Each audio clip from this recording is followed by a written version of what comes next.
Hello everybody, welcome back to another PODFIC by yours truly, Hollow Audio. Today we'll be reading Pictures Worth 1,000 Words by MotherOfOompaLoompas. Summary. Benched for a few days, Tim dusts off his camera and goes back to one of his old hobbies, stalking vigilantes. Rating. General audience. Archive warnings. No archive warnings apply. The fandom is for Batman, all media types. Relationship is Tim Drake and Jason Todd, with Tim Drake and Dick Grayson, Tim Drake and Damian Wayne, and Tim Drake and Bruce Wayne. Characters are Tim Drake, Jason Todd, Dick Grayson, Damian Wayne, Bruce Wayne. Additional tags include photography, stalking, stalker Tim, Tim Drake is Red Robin, good sibling Tim Drake, good son Tim Drake, Damian Wayne is bad at feelings, DK how to tag this, and just Tim stalking his brothers for some good pictures, which is peak. This is a 2-chapter fic. I will start now. Chapter 1. Technically, Tim had the week off. Bruce had temporarily pulled him off all of his current cases, and Dick had even gone as far as to hide his Red Robin suit. Their reason for punishing him? They claimed Tim needed rest. Which, fine. Tim had been running off of 2 hours of sleep this week, and he was prone to not eating for days at a time, which had led to a few mistakes in the field and him passing out during a conversation with Dick. But really, they had to take everything from him. He couldn't even go on a short patrol. Any arguments he had offered had been shot down as Bruce and Dick teamed up and confiscated all of his work for his own good. They didn't want him to hurt himself and wanted him to get a good night's rest.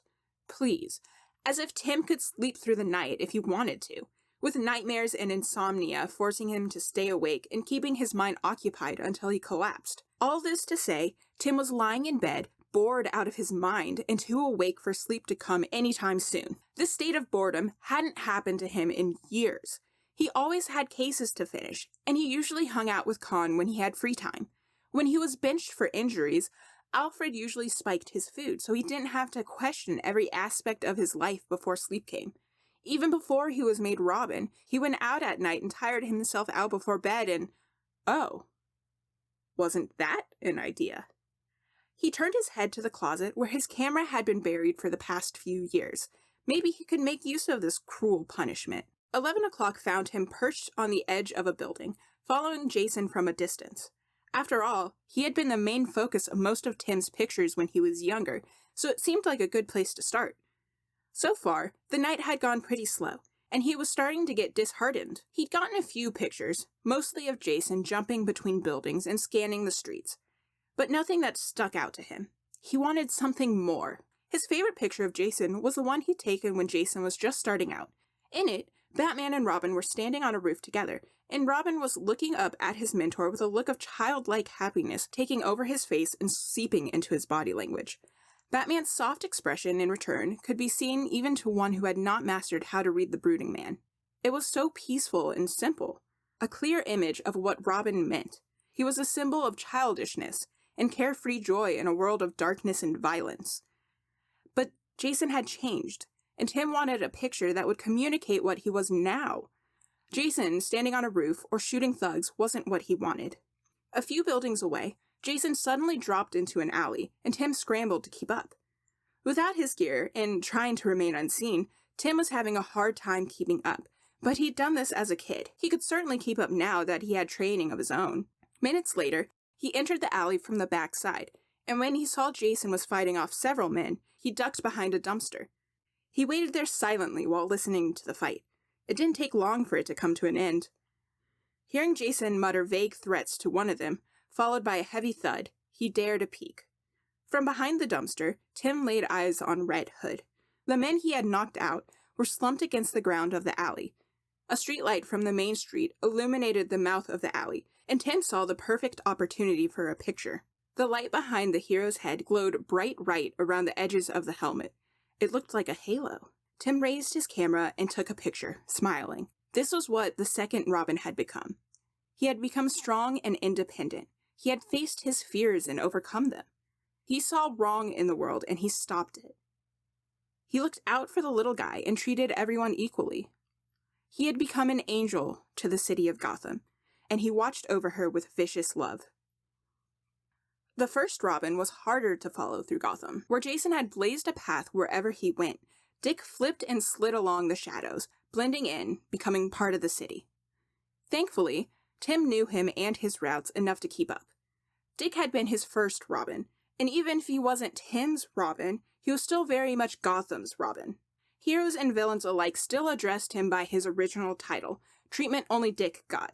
For most people, changing their hero name had become a transition that symbolized a big change in their life, and Dick was no exception. But no matter what he went through, no matter how many times he changed his name, Dick was still Robin. He followed along the rooftops, careful to stay hidden so his older brother wouldn't notice him and drag him home. When they reached a few streets away from Crime Alley, a scream pierced the air, and the masked vigilante picked up his pace before somersaulting out of sight. Just like the previous night, Tim scrambled to keep up. He climbed down the fire escape as quickly as he could, nicking himself on the metal a few times, and dashed towards where his brother had disappeared.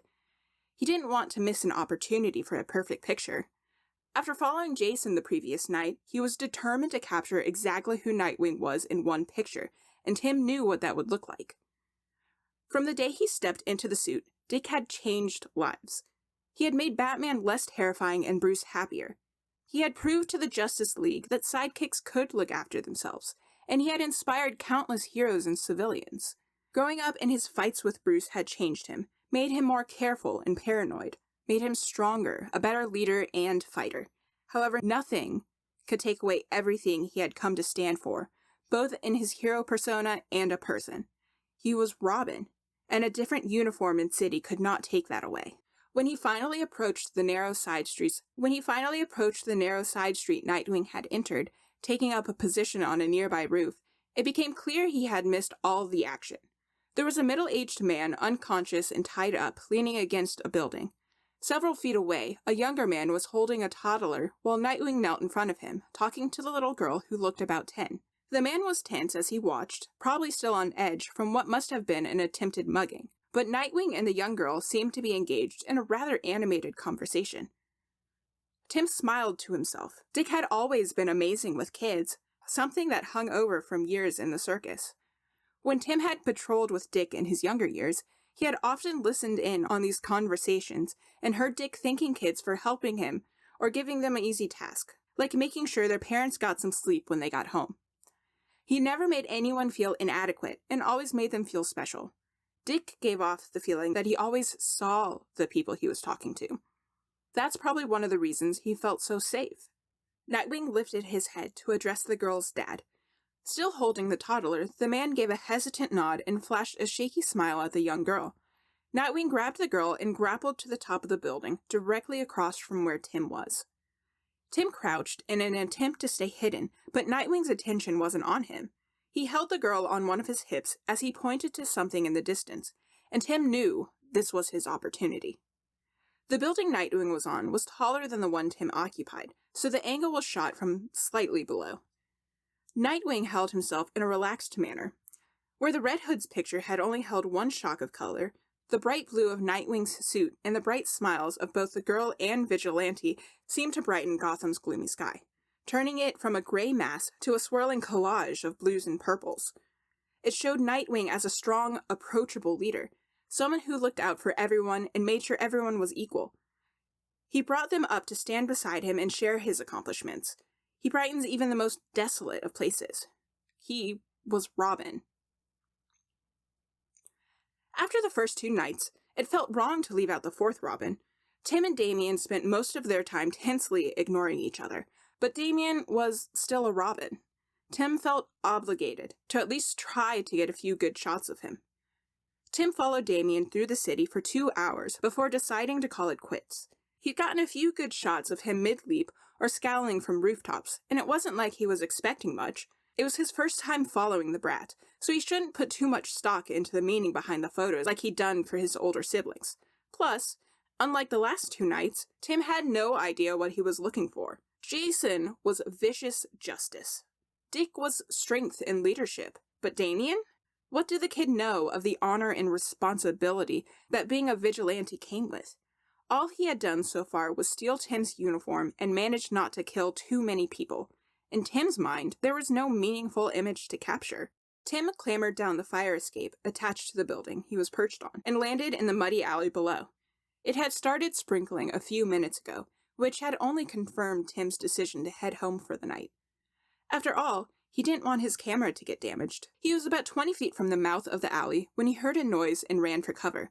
He managed to scramble behind a garbage can and a few planks of wood leaning against the side of the alley and hoped it was enough to hide from whatever would enter the alley. He was only armed with a taser, something he was now cursing himself for. Hopefully, whoever it was would be too drunk or high to notice him, and he could sneak back home in peace. A few seconds of tense silence, and then another noise. Not one from either end of the alley, as he expected. No, the sound came from above. The demon brat swung down into the middle of the alley, and Tim mentally kicked himself. Had he been lazy and given away his position? How long had the kid known he'd been being followed? Was he going to attack Tim again? Was he finally going to get rid of the competition and finish Tim off? But the kid wasn't even looking in his direction. He had angled himself away from Tim and was crouching on the ground facing the wall on the opposite side of the alley. Tim could hear him making quiet noises, but he couldn't make out any words from where he was hidden. Was he praying or something? Was Tim going to be some sacrifice? Tim didn't know of any league traditions like that, but that didn't mean he'd rule it out. Tim waited for several minutes, his legs beginning to cramp in the tight space as he waited for the brat to turn on him or leave or something. But as time went on, it seemed that neither of them were leaving anytime soon. Was the kid trying to wait him out? But that didn't make sense. Why would he leave his back towards Tim? A quiet chuckle interrupted his thoughts, and Tim stiffened. That laugh sounded entirely too much like his grandfather's for Tim's comfort, and, oh God, this was it. The kid was going to murder him and leave him in an alley where no one would find his body.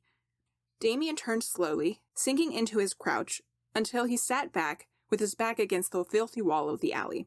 From this position, it was easy to see the kitten cradled in his hands. Another kitten rounded his knee and struggled up against his armor until it tumbled into his lap. Damien let out another soft chuckle, and Tim felt his own smile tug at his lips as he relaxed slightly. He probably wasn't getting murdered, and based on how open Damien was being with his emotions, he didn't even know Tim was there. More cats came out of their hiding places in the alley, and soon Damien was covered in a small army of cats, all demanding to be pet. The collective noise of the cats moving around and mewing grew, and Tim took his chance, hoping the sound would cover the noise of the shutter of his camera. He snapped a picture. The photo was taken from between two planks of wood, so the edges were seen around the edge of the picture. It showed Robin, sitting in an alley, smiling as he was climbed on and buried beneath a pile of alley cats. There wasn't anything objectively artful or perfectly laid out like the other two pictures. Those were objectively well staged with dramatic lighting and such. They were lucky shots. This was special for a whole different reason. It showed a side of Damien that he didn't show anyone. Even Dick had a hard time getting his youngest brother to even relax, let alone show such a strong and real emotion where others could see it. Damien was happy. Something Tim didn't think would ever happen, and Tim had captured that moment. It was his now, his smiling little brother.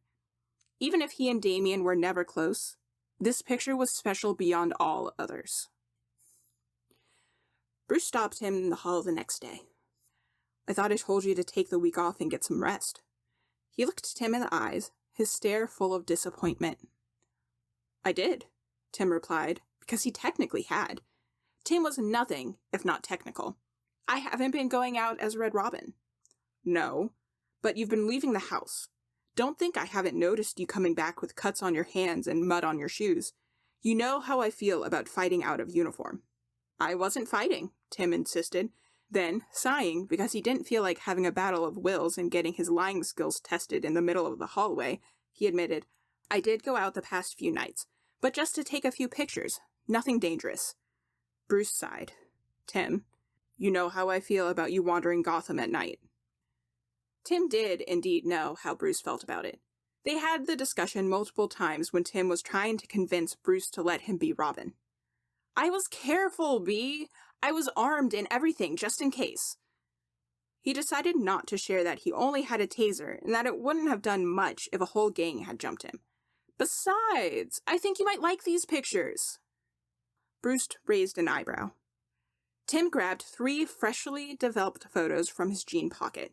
He'd been trying to smuggle them back into his bedroom from the guest room turned dark room that Bruce let him use. He handed them to his adopted father. Bruce took his time studying them while Tim anxiously waited for feedback. After several long minutes, Bruce looked up.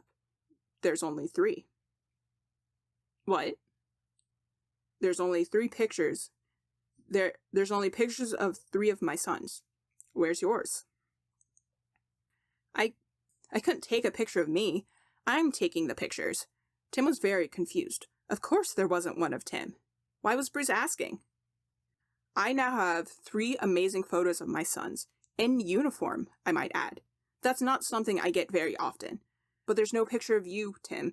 How do I get a photo like this of you? Bruce was looking him in the eyes again, but this time he had a weird, sincere expression on his face that was making Tim feel defensive.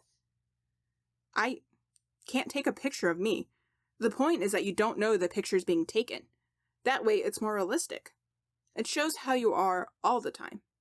I can't get that if I know I'm taking a picture of myself. Bruce gave him a small smile. So, I should have Cass get me a picture of my 4th son. Tim looked down, his cheeks heating up, and shrugged. He was suddenly pulled forward into his dad's arms, Bruce's head gently resting on his. Thank you for the pictures, Tim. They're beautiful. He pulled back so he could look at Tim's face again. But I'm still going to need the full set. Chapter 2. By the end of the week, everyone knew about the photos Tim had taken. While Jason and Damien pretended to be angry at the thought of Tim following them on patrol, they weren't able to hide how impressed they were with the pictures themselves. Dick, on the other hand, was bouncing around like a puppy, constantly complimenting Tim and showing the picture to all his friends. Steph was a little offended that Tim hadn't got a picture of her, but understood that he had been caught before he had gotten to her. Cass had merely smiled and given him a hug, the only approval he needed from her. Really, this whole thing was going better than Tim had hoped.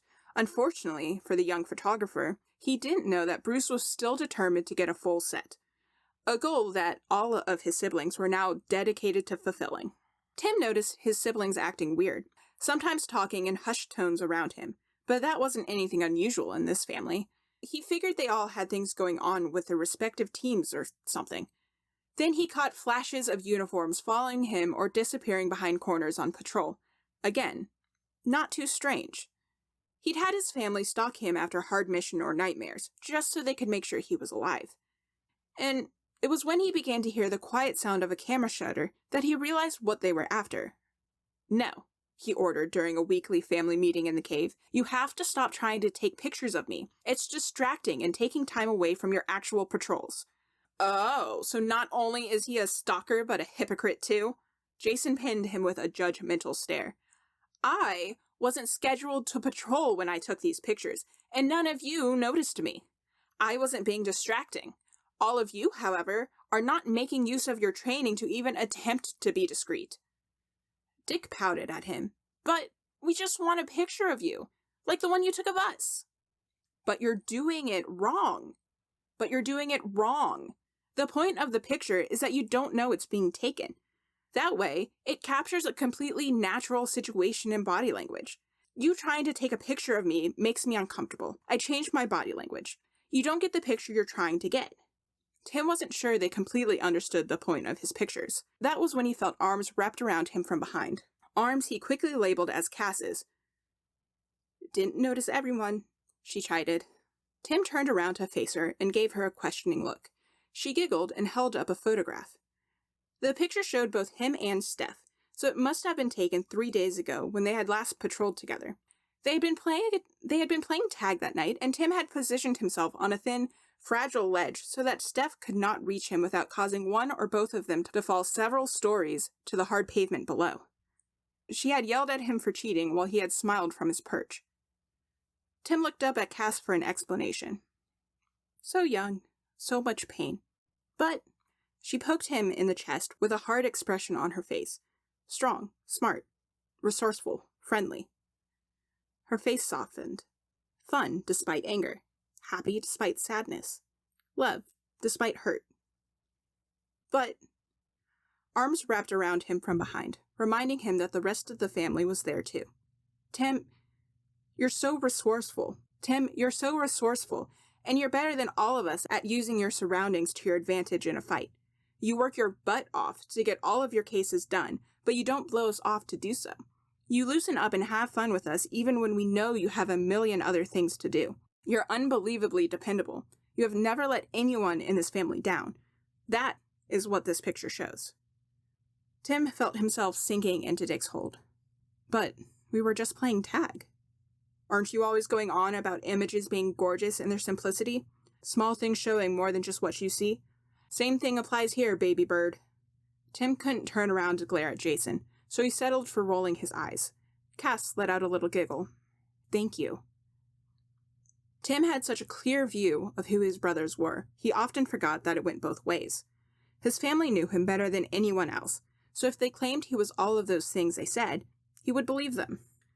This has been A Picture's Worth 1,000 Words by MotherOfOompaLoompas on AO3, read by Hollow Audio. Once again, thank you for joining me today. I hope you enjoy this audio recording. Once again, I will leave the link to the fic in the summary below. Feel free to stop by and give the OG author a kudos or a comment. Question of the day. Do you have a favorite fandom that you partake in?